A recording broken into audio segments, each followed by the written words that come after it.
Eu sou Júnior Moreira, este é o Conversa de Redação e comigo para debater os principais temas do dia, os jornalistas Eduardo Costa, Marcelo da Fonseca, Berta Macarum e o empresário Leonardo Bortoleto.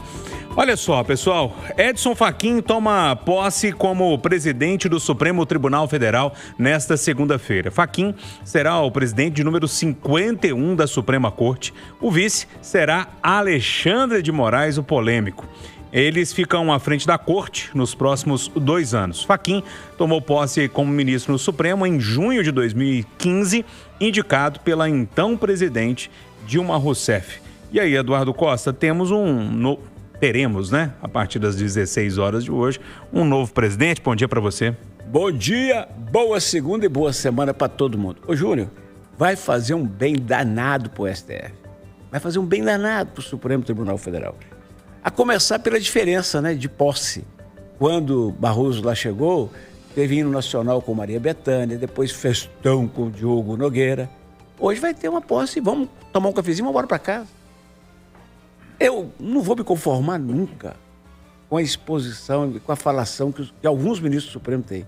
Porque é um cargo cuja liturgia exige uma descrição, um comportamento. Eu penso que o magistrado, sobretudo aquele que está na mais alta corte, só deve falar nos autos. E é um tal de entrevista todo dia, de conversa para cá, para lá. Por exemplo, me incomodava muito o Marco Aurélio. Hoje mesmo, aposentado, ele não para de querer dar pitaco em tudo. Outro histórico, pitaqueiro, é o Gilmar, né? Agora o Barroso, por exemplo, se você me perguntar daqui a 20 anos sobre a gestão do Barroso, sabe o que eu vou lembrar? Aquela frase dele, infeliz para qualquer pessoa dizer, sobretudo o ministro da Suprema Corte, nós vencemos o bolsonarismo. Mas aquilo é fatal. A propósito, deixa eu lembrar você que gosta do Bolsonaro e que fica xingando, falando que a imprensa derrubou o Bolsonaro, que a gente é contra o Bolsonaro. Dá uma espiada só jogar no Google aí. O Valdemar, presidente do partido dele, disse nesse fim de semana aquilo que eu estava esperando desde 2022. Que hoje o Bolsonaro reconhece que algumas falas dele foram altamente prejudiciais. Hoje ele reconhece que quando ele fala assim, eu não sou coveiro, e daí?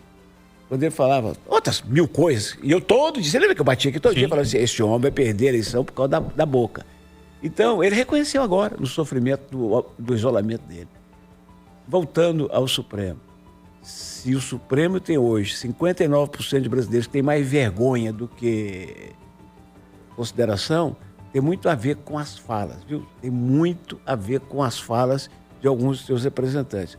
E para fechar, na entrevista que deu ontem, uma das muitas, o Barroso deixou escapar de novo, seu Júnior, que depois de uma semana que ele vai tirar aí para semana sabática, ele vai decidir se fica ou sai, mas deu toda a pinta de que vai sair. Aí é um outro papo, né? Pra saber quem vai entrar no lugar. Aí já tem mexida na sucessão mineira. Mas vamos tocar.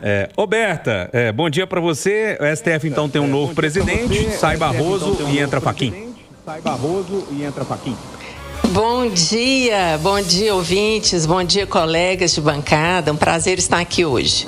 Olha, eu acho que o biênio se encerra, Fachin entra numa rota de maior discrição, menos manifestações, o que é muito importante. Eu acho que, de fato, todos os representantes de cortes, sejam os tribunais de justiça, mesmo juízes de primeira instância, Ministério Público, órgãos de controle, devem, de fato, evitar manifestações, porque é muito importante que não só ser, mas também parecer ser, né? Aquela disciplina da neutralidade e evitar exposições, sobretudo relacionadas aos autos, não é? Então, agora que já passamos esta situação de excepcionalidade, em que, conforme o julgamento, nós tivemos a demonstração que houve uma tentativa de golpe no Brasil, então acho que está na hora do Brasil retomar os seus trilhos da normalidade em todas as instituições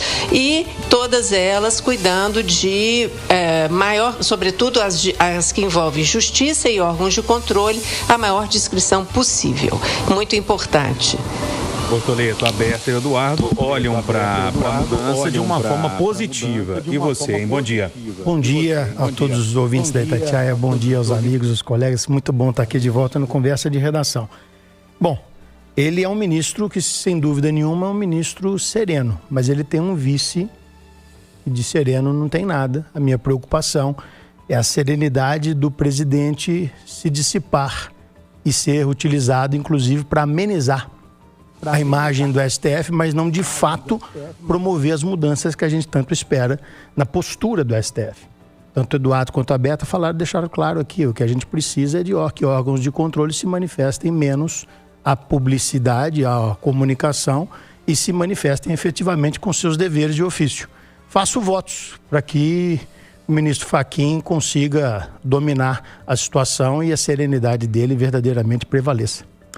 Antes do Marcelo trazer a opinião dele, só uma informação para vocês. Os ouvintes vão passando ali pelaquela região da MG10 e estão alertando aqui. Tem um acidente com moto logo após a cidade administrativa e o trânsito está muito parado na saída para o aeroporto de Confins. Para quem vai para o aeroporto de Confins, então atenção redobrada. O trânsito nesse momento é muito ruim e se você tem um voo para pegar por lá, talvez fazer um outro caminho ou sair um pouco mais cedo de casa. Agora, quem já está lá, a questão é paciência mesmo. Então, mais uma vez, MG10, ali na altura da cidade administrativa, um acidente com moto que complica o trânsito para quem vai rumo ao aeroporto de Confins. Marcelo, voltando ao tema aqui, Edson Fachin chega, Barroso deixa a cadeira e o Bortoleto lembrou aqui do vice. Bom dia. Bom dia, Júnior. Bom dia, amigos Conversa. Bom dia a todos os ouvintes. O Alexandre Moraes, vamos ver qual que vai ser o papel dele, né, nessa próxima gestão do Supremo. Agora, eu queria falar do Barroso, né, o Luiz Roberto Barroso. Nas últimas semanas assisti várias entrevistas dele, né, ontem na Mônica Bergamo, na Folha de São Paulo. Na semana passada ele participou do Roda Viva, né, o programa da TV Cultura, e eu fico com a impressão qual é o verdadeiro Barroso. Se é o das entrevistas, os das falas dele, sempre muito ponderadas, muito tranquilas, muito inteligentes e lúcidas, ou se é o Barroso que a gente viu na prática, como presidente do Supremo. Eu sinto que tem um ministro a imagem que ele construiu dele, e tem um ministro na prática que a gente viu. Então, um ministro que defende o distanciamento, né, dos juízes, dos magistrados, não é o mesmo ministro que, como bem lembrou o Bolsonaro, menos de 5 meses depois da eleição, fala que eles venceram o bolsonarismo.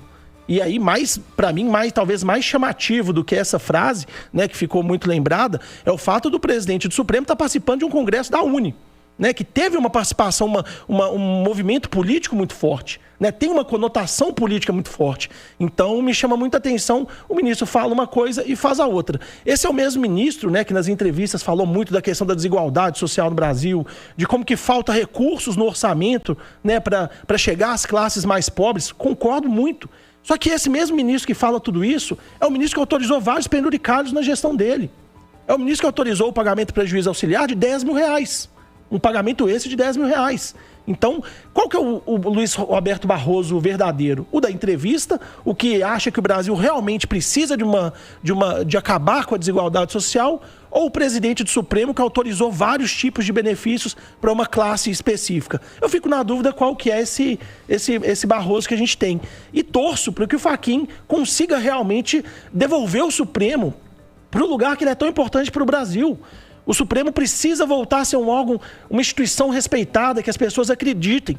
Não pode ser um órgão que, durante uma eleição, atua de um lado e de outra eleição atua de outro lado. Eu acho que faz muita falta o Supremo ser essa referência para o Brasil. Eu acho que nos últimos anos ele se perdeu. E não é de agora, não é só o Luiz Roberto Barroso. Eu acho que o Supremo veio se perdendo, eu acho que com as redes sociais, com as transmissões das sessões do Supremo, tudo isso foi transformando os ministros em verdadeiras estrelas. Eu acho que hoje a gente sabe o nome de todos os 11 ministros do Supremo, a gente não sabe aqui os 11 titulares da seleção brasileira, né? O Ancelotti, quem que ele vai pôr no próximo jogo do Brasil, não sei. Mas os ministros do Supremo, acho que todo mundo conhece. Então, tomara que o Supremo continue com a transparência para a gente acompanhar, mas com um pouco menos de holofote. E aí, Eduardo? É só para lembrar, quando o Marcelo disse que o